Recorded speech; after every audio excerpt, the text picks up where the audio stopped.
నమస్తే, నేను ఇందు. భారత వైమానిక దళం 2004లో గ్వాలియర్లో జరిగిన కోప్ ఇండియా సైనిక విన్యాసాలలో అమెరికా వైమానిక దళం యొక్క F-15 ఫైటర్ జెట్లను ఓడించి తన యుద్ధ నైపుణ్యాన్ని ప్రపంచానికి చాటింది.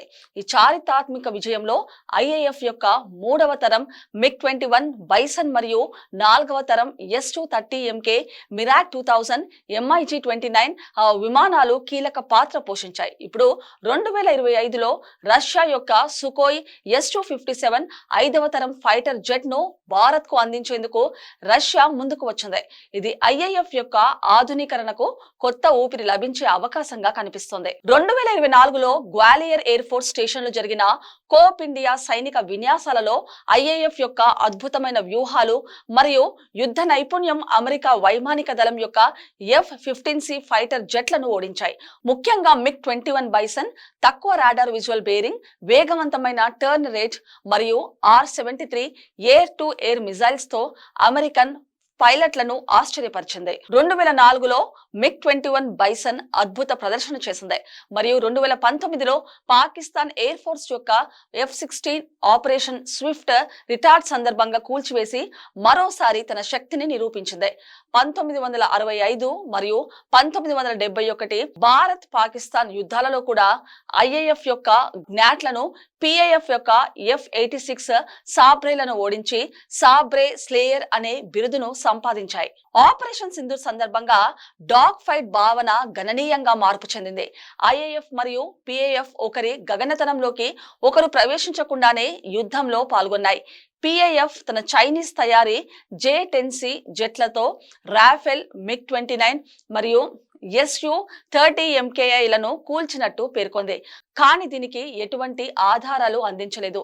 ఆధునిక యుద్ధంలో 300 నుంచి 400 కిలోమీటర్లు రేంజ్ ఉన్న PL-15 లేదా PL-17 beyond visual range air to air missiles వంటి ఆయుధాలతో డాగ్ ఫైట్ అవసరం తగ్గుతోంది.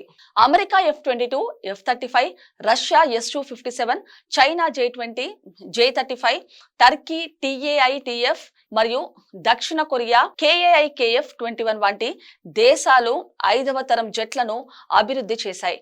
చైనా మరియు అమెరికా 6వ తరం జెట్ల అభివృద్ధిలో ముందున్నాయి. అమెరికా F-47 మరియు FA-XX, చైనా J-36 మరియు J-50 జెట్లను తయారు చేస్తున్నాయి. రష్యా కూడా MiG-41 పేరుతో 6వ తరం జెట్లను అభివృద్ధి చేస్తోంది. పాకిస్తాన్ ఆర్థిక సంక్షోభం ఉన్నప్పటికీ 2026 మొదటి త్రైమాసికంలో చైనా యొక్క J-35A 5వ తరం జెట్లను 40 కొనుగోలు చేయనుంది. ఈ జెట్లను 28,000 కిలోల గరిష్ట టేకాఫ్ బరువు, 8,000 కిలోల పేలోడ్ మరియు PL-15, PL-17 వంటి ఆధునిక మిజైల్స్ తో శక్తివంతమైనవి. ఇది భారత్ పై PAF యొక్క వైమానిక ఆధిపత్యాన్ని పెంచే అవకాశం ఉంది. IAF ప్రస్తుతం 30 స్క్వాడ్రాన్లతో నడుస్తోంది. ఇది 42 స్క్వాడ్రాన్ల అధికారిక బలం కంటే తక్కువ. రాబోయే దశాబ్దంలో మరో 8 స్క్వాడ్రాన్లు రిటైర్ అయి కానున్నాయి. భారత్ యొక్క advanced medium combat air craft project 2035 వరకు పూర్తి కావచ్చు. ఇది 5వ తరం జెట్ ను తక్షణం కొనుగోలు చేయాల్సిన అవసరాన్ని సూచిస్తుంది. ఏరో ఇండియా 2025లో రష్యా యొక్క రోసోబోరోన్ ఎక్స్పోర్ట్ Su-57E జెట్ ను భారత్ లో స్థానికంగా ఉత్పత్తి చేసే ప్రతిపాదనను ముందుకు తెచ్చింది. Su-57 ధర $35 నుంచి $40 మిలియన్ల, అమెరికా యొక్క F-35 $80 నుంచి $110 మిలియన్ల కంటే తక్కువ మరియు నిర్వహణ ఖర్చు కూడా తక్కువే. రష్యా Su-30MKI ఉత్పత్తి సౌకర్యాలను Su-57E కోసం ఉపయోగించేందుకు అంగీకరించింది. ఇది భారత్ కు సాంకేతిక బదిలీ మరియు స్వదేశీ ఉత్పత్తి అవకాశాన్ని అందిస్తుంది. Su-57 యొక్క బైల్కార్ రాడార్ సిస్టమ్ 360 డిగ్రీల కవరేజ్, 400 కిలోమీటర్లు గరిష్ట డిటెక్షన్ రేంజ్ మరియు 60 టార్గెట్లను ట్రాక్ చేసే సామర్థ్యం కలిగి ఉంది. ఇది K-77M 200 కిలోమీటర్లు, R-37M 400 కిలోమీటర్లు మరియు KH-59MK2 290 కిలోమీటర్లు వంటి ఆధునిక ఆయుధాలను మోసుకెళ్తుంది. ఇటీవల S-257M1 వర్షన్ లో A1 సహాయక వ్యవస్థలు జోడించబడ్డాయి. ఇవి పైలట్ యొక్క శ్రమను తగ్గిస్తాయి. F-35 ఖరీదైనది మరియు సాంకేతిక సమస్యలతో సతమతమవుతుంది. చైనా హ్యాకర్లు F-35 డిజైన్ డేటాను దొంగలించినట్టు నివేదికలు సూచిస్తున్నాయి. ఇది J-35A డిజైన్ కు దారితీసింది. అమెరికా F-35 సాఫ్ట్వేర్ మరియు హార్డ్వేర్ పై నియంత్రణ కలిగి ఉంది.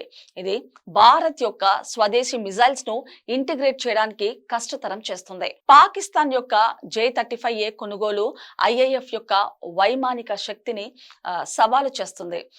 Su-57E భారత్ కు ఖర్చుతో కూడిన సాంకేతిక బదిలీతో కూడిన మరియు IAF యొక్క ప్రస్తుత Su-30 MKI సౌకర్యాలతో సమన్వయం చేయగల ఎంపిక.